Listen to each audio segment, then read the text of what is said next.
और इस संडे हमने एक सीरीज शुरू करी थी और वो सीरीज थी खुदा के तरीके हम सबको आशीष करने के, या यूं भी कह सकते हैं कि इससे पहले कि खुदा हमें ब्लेस करे, इससे पहले कि खुदा हमें आशीषित करे, खुदा हमें कुछ रास्तों में से लेके जाता है। और मैं उम्मीद करता हूं हम सबको याद होगा जो संडे के वर्शिप सर्विस में हमने जो खुदा के जिंदा कलाम में हम शामिल हुए थे, हमने क्या सीखा था? पहला तरीका सीखा था कि इससे पहले कि खुदा हमें आशीषित करे वो क्या करते हैं? वो हमें तोड़ते हैं। हम रिपीट करें इन बातों को, खुदा किन किन बातों में हमें तोड़ते हैं? सबसे पहली बात, वो हमें तोड़ते हैं ताकि हम इस दुनिया की रियल पिक्चर देख सकें। Real picture in the sense कि कई बार हमें बड़ा वहम होता है ना कि ये बंदा जो मेरे साथ खड़ा है, ये मेरे साथ है तो मुझे किसी की कोई है ना परवाह नहीं है, या मैं मतलब और बेहतर तौर से आगे बढ़ सकता हूं। इस तरीके से हमने बहुत सारी चीजों को सीखा था कि कौन कौन से वहम खुदा तोड़ता है। दूसरी चीज हमने सीखी थी, खुदा हमारी संगति को तोड़ता है। हमारी संगति को तोड़ता है इन द सेंस कि हमारे साथ जो हमें नहीं पता होता, हमें लगता है कि हमारे वो सारे दोस्त सही हैं, पर खुदा जानता है कि कौन हमारे लिए ब्लेसेड है और कौन हमारे लिए ब्लेसेड नहीं है। तो खुदा उन लोगों को हमारी जिंदगियों में से क्या करते हैं? तोड़ते हैं, निकालते हैं। तीसरी बात हमने क्या सीखी थी? खुदा हमें हमारे घमंड से तोड़ते हैं। और हमने बहुत ही मैं उम्मीद करता हूं सबको याद होगा वो तमाम बिब्लिकल बातें जो हमने सीखी थी कि खुदा के घर में घमंडी लोग वास नहीं कर सकते, और इससे पहले कि नाश हो इंसान का क्या आता है? घमंड आता है। और हमने नबूकदनेस्सर राजे की कहानी से कनेक्ट करके देखा था कि खुदा ने उस राजे को भी ब्लेस करने से पहले क्या किया था? उसका घमंड तोड़ा था। जब उसने अपनी आंखें ऊपर उठा करके ना स्वर्ग की ओर उठा करके कहा कि सब कुछ तो खुदा का ही है, तो वचन में लिखा है तब वो ठीक हुआ और खुदा ने उसको फिर से ब्लेस किया कि वो राजा। तो इन सारी बातों पर हम गौर तलब कर चुके हैं। आज हम आगे बढ़ेंगे, आज हम फिर से आगे बढ़ेंगे और इसी बात पर ही गौर करेंगे, क्योंकि ये टूटना अभी मुकम्मल नहीं हुआ है। अभी और भी चीजें हम आज और दो चीजों पर मनन करेंगे कि खुदा हमें और कौन सी चीजों पर तोड़ते हैं।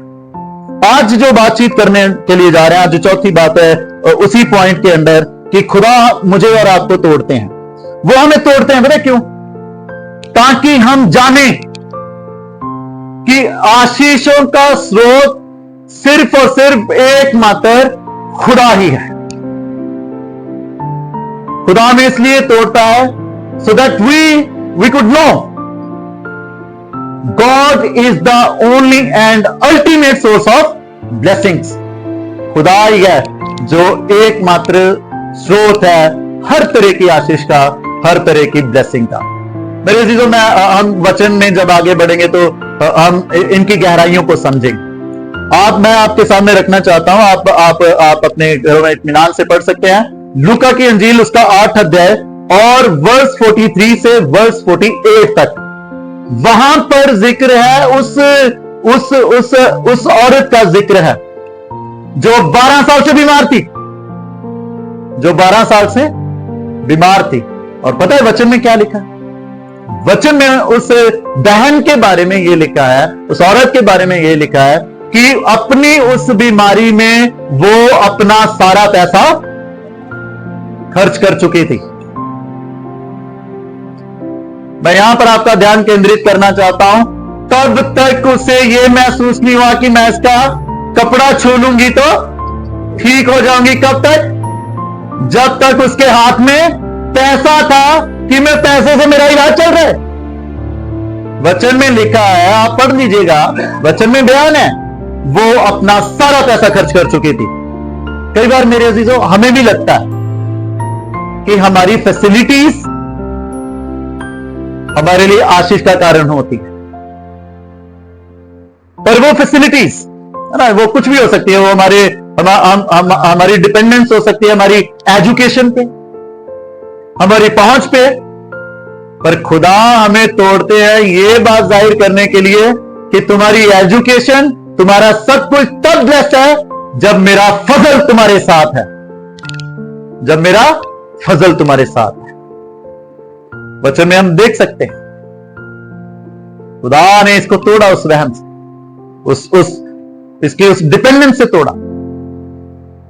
सारा पैसा खत्म हो गया और अब आकर के क्या कहने लगी कि मैं अपने इस यीशु मसीह का है ना कपड़ा ही क्या कर लूंगी, छू लूंगी तो क्या हो जाऊंगी, मैं चंगी हो जाऊंगी, चंगी हो जाऊंगी। हम गौर कर सकते हैं। और नेक्स्ट एक और एग्जांपल है बाइबल में से, यूहन्ना की अंजील और उसका 5वां अध्याय, उसकी 1 आयत से लेकर के 15 आयत तक जब हम पढ़ते हैं तो वहां पर एक पैरालाइज्ड इंसान का जिक्र है जो तकरीबन 38 वर्ष से 38 सालों से पैरालाइज्ड है। आप समझ सकते हैं।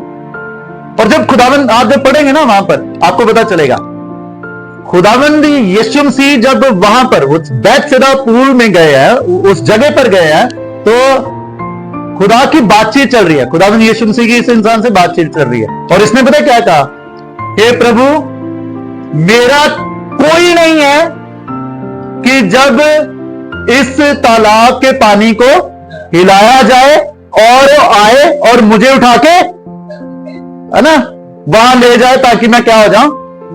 आप समझ रहे, आप शब्दों पर ध्यान दीजिएगा, मेरा कोई नहीं है।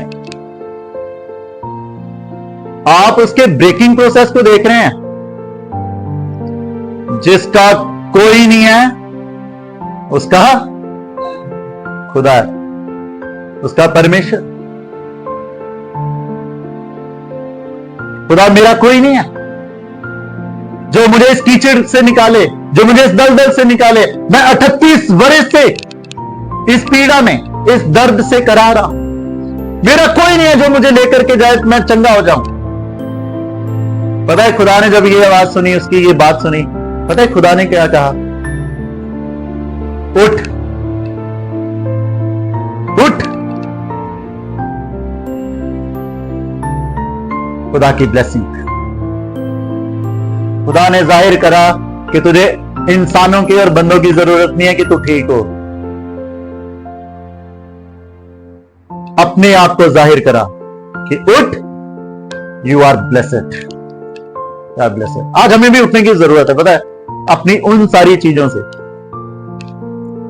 मेरे अजीजों, अगर आज हम किसी भी अपने परिवार, अपने घर में जो भी ब्लेसिंग के लिए हम चाहते हैं कि खुदा हमारे घर में जरूरत है, ये ब्लेसिंग है, तो गौर तलब कीजिएगा। अगर वो ब्लेसिंग नहीं आ रही है तो हम किसी और के भरोसे तो नहीं बैठे हुए। मैं हमेशा एक बात कहता हूं, पता है, हमारी तंदुरुस्ती के लिए बेशक हम दवाइयां खाते हैं। मैं हमेशा कहता हूं दवाइयां भी तब असर करती हैं जब खुदा का फजल है, जब खुदा का फजल। चंगा करने वाला वही है, तंदुरुस्ती से मामूर करने वाला वही। तो मेरे अजीजों, वो हमें इसलिए तोड़ता है ताकि हम जाने कि अल्टीमेट सोर्स खुदा ही है जो हमें ब्लेस करता, जो हमें आशीषित करता। हम किसी और चीज पे डिपेंड नहीं हो सकते। और हो सकता है हमारी बहुत सारी ब्लेसिंग इसलिए रुकी हो क्योंकि हमारे जहनों में यह है कि मेरी एजुकेशन, मेरा जो पैसा है या मेरी पहुंच जो है वो मुझे एक अच्छे मुकाम तक लेके जाए। नहीं, जिस दिन जहन से वो बात निकलेगी और ये बात आएगी कि God is the only one जिसके द्वारा मैं ब्लेस हो सकता हूं, आप ब्लेसिंग को रिसीव करना शुरू करेंगे यीशु मसीह के नाम में। आप ब्लेसिंग को रिसीव करना शुरू करें। नेक्स्ट चीज जो खुदा मुझे और आप सबको, हम सबको तोड़ते हैं इससे पहले कि हम ब्लेस हों, पता है खुदा हमें तोड़ते हैं, और इस यहां पर तोड़ने का मतलब यह है, कई बार पता है खुदा हमें थोड़ा पीछे खींचते हैं इससे पहले कि हम एक तगड़ी और ग्रेट ब्लेसिंग को पाएं। खुदा हमें थोड़ा पीछे खींचते हैं इससे पहले कि हम किसी बड़ी आशीष के गवाह बने। आज हमने एक हवाला पढ़ा है प्रेरितों के काम, उसका 19 अध्याय और उसकी 8 आयत से। मैं ऐसी इस कहानी को आपके सामने रखना चाहता हूं। यहां पर खुदा के दास हुए हैं संत पौलुस। वो अपने कुछ अजीजों के साथ आसिया के नगरों में खुदा की खिदमत करने के लिए पहुंचे, और जैसे कि हम उस कलाम में पढ़ते हैं, पता है क्या हुआ? पहले संत पौलुस ने 3 महीने तक वहां पर खुदा की खिदमत करी, प्रचार किया, और वचन में हम क्या देखते हैं कि वहां पर लोगों ने नाफरमानी करी, खुदा की बातों को माना नहीं।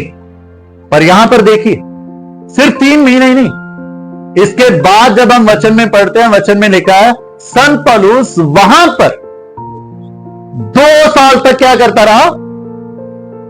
खुदा की इबादत करता रहा, और जो इसके साथ शागिर्द थे उनके साथ वचन से वार्तालाप करता रहा, वचन की बातों में आगे बढ़ता रहा। और पता है खुदा ने मतलब इसने इसे बाइबल में ऐसा कहीं भी नहीं है कि संत पौलुस को पता था कि मैं 2 साल तक रुकूंगा फिर खुदा की ब्लेसिंग आएगी। नहीं, वो अपने काम में आगे बढ़ रहा है। 2 साल तक वो पीछे नहीं हटा है, खुदा में बना रहा है। और पता है क्या हुआ? 2 साल तक जब उस नगर में आगे बढ़ा, तो क्योंकि वचन में हम पढ़ रहे हैं कि इन 2 सालों के दरमियान लोग संत पौलुस का रुमाल ही बीमारों पर रखते थे, तो बीमार क्या हो जाते थे? चंगा हो जाते। ऐसी ब्लेसिंग हो रही थी वहां पर। और वहां पर एक वाक्य हुआ कि कुछ लोगों ने क्या करा कि किसी पर बुरी आत्मा का साया हुआ, और उस बुरी आत्मा को पता है कैसे निकाल रहे हैं? ऐसे निकाल रहे हैं, मैं तुम्हें संत पौलुस के खुदा के नाम से कहता हूं इसमें से निकल जा। और वो जो इविल पोजेस थी उन्होंने कहा हम संत पौलुस को भी जानते हैं और उसके खुदा को जानते हैं, तू कौन है? और वचन में जब हम आगे बढ़ते हैं, आप पढ़ेंगे तो आपको पता चलेगा वो उनके सिर हो गए। और लिखा है खुदा के कलाम में कि ये बात उस पूरे नगर में फैल गई कि कुछ लोग सेंट पौलुस और जिस खुदा की इबादत संत पौलुस करता है उसके नाम से निकाल रहे थे, पर उनसे बात ही नहीं बनी। पर उन लोगों को बाद में सेंट पौलुस के पास लेकर गए और वहां पर वो ब्लेस्ड हो गए। आपको समझ में आ रहा है? अगर संत पौलुस वहां पर 3 महीने प्रचार करा, किसी ने कोई बात नहीं मानी, अगर वहां से जब ही वो चला जाता तो उस पूरे नगर में खुदा की इस बादशाहत का नजारा शायद कोई देख पाता। आप समझ रहे हैं? कई बार खुदा हमें बहुत ही बड़ी ब्लेसिंग देने के लिए थोड़ा रोकता है, तोड़ता है कुछ बात।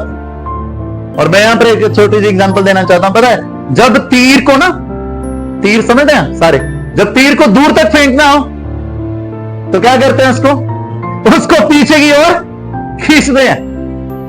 उसको पीछे की ओर जितना खींचेंगे वो उतना ही आगे जाता। आज अगर मेरी और आपकी ब्लेसिंग हमें लगता है कि रुकी हुई है, ऐसा नहीं है। आपको वो मिलेगा जो दुनिया से अलग मिलेगा और दुनिया से बेहतर मिलेगा यीशु मसीह के नाम में। आप वो हासिल करेंगे। मैं बहुत दफा कहता हूं कि अगर हमें लगता है कि ये ब्लेसिंग मेरे पास 1 साल पहले होती तो आज मैं कितना आगे बढ़ गया था। मैं हमेशा कहता हूं वेट फॉर गॉड्स टाइमिंग, खुदा के समय का इंतजार करो। क्यों? क्योंकि जब वो देगा ना तो आपके पिछले 1 साल के सारे घाटे 1 महीने में 10 दिनों में ही पूरे हो जाएंगे। दिस इज समथिंग कि खुदा ने मेरे और आपके लिए रखा है। ये खुदा की ब्लेसिंग है जो खुदा ने मेरे और आपके लिए रखी है। मुझे यहां पर एक मिशनरी के बारे में मैंने पढ़ा है, और उस मिशनरी की बात को मैं आपके सामने रखना चाहता हूं। उस मिशनरी को उस चर्च ने मतलब एक ऐसी जगह पर भेजा कि जाओ जाकर के खुदा के वचन को फैलाओ और खुदा में लोगों को लेकर के आओ। वो मिशनरी वहां पर काम कर रहा है। कुछ महीनों तक किसी पे कोई असर नहीं हुआ। और फाइनली उस बंदे ने लेटर लिखा अपनी अथॉरिटी को, उस खुदा के दास ने लेटर लिखा अपनी अथॉरिटीज को कि भाई शायद हम यहां पर टाइम वेस्ट कर रहे हैं, तो आप मुझे कहीं और जगह असाइन कीजिए, यहां पर मुझे नहीं लग रहा है कि कुछ होगा। तो उसकी अथॉरिटीज ने उसे क्या कहा, सिर्फ 2 शब्द लिखे, ट्राई टीयर्स, आंसुओं के साथ क्या करो, कोशिश करो। आंसुओं के साथ ये कोशिश करो, ये कोशिश मत करो कि मतलब जाओ घर घर जाकर के रो। अपने घर में जहां तुम रहते हो वहां ट्राई करो, कैसे आंसुओं के साथ खुदा के सामने अपनी प्रार्थना रखो। God will hear you and he will do the miracles for you and for the entire village where you are appointed. जहां पर आप भेजे गए हो वहां पर खुदा अपनी अमेजिंग ब्लेसिंग को जाहिर करेंगे। रुकना किसी ब्लेसिंग का हमारी जिंदगी में यह नहीं होता कि खुदा हमसे दूर हो गया। बहुत दफा यह भी होता है कि खुदा हमारे लिए एक बहुत बड़ी ब्लेसिंग की तैयारी करे ताकि हम उसको एंजॉय कर सके, अच्छे से हम और अच्छे से आगे बढ़ सके। तो मेरे अजीजों, ये आज के वचन के दरमियान ये 2 बातें मेन, खुदा हमें तोड़ता, और वह लास्ट में मैं यही बात कहना चाहूंगा, हर बार टूटना, नाश होना या खत्म होना नहीं होता है। बहुत बार टूटना एक नई जिंदगी के जन्म को भी दिखाता है। आप समझ रहे हैं? अंडा जब टूटता है तो बहुत दफा तवे पे फ्राई होने के लिए नहीं, बहुत दफा उसमें से एक नई जिंदगी भी बाहर आती है।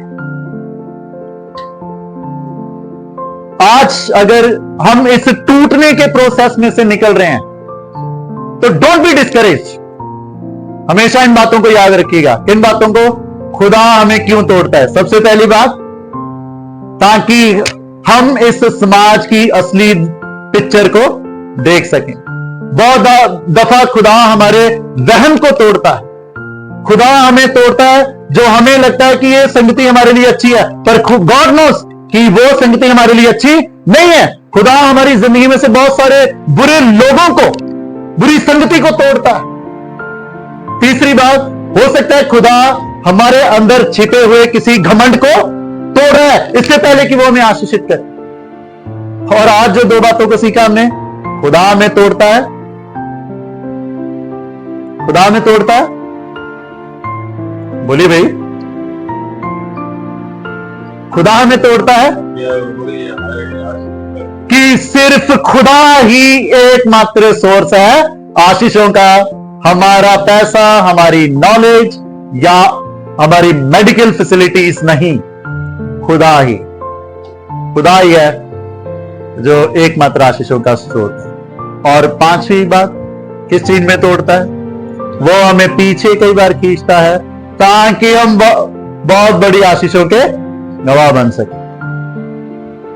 मेरे अजीजों, अगर हम इस प्रोसेस में से किसी भी बातों में गुजर रहे हैं तो बी केयरफुल। खुदा में तोड़ रहा है तो किसी आशीष के लिए डिस्करेज नहीं होना है, बल्कि दुआ के साथ आगे बढ़ना है कि खुदा हमें हिम्मत दे ताकि हम इस टूटने में डिस्करेज ना हो, बल्कि आप में और मजबूत होकर के आपके नाम को ऊंचा उठाने वाले।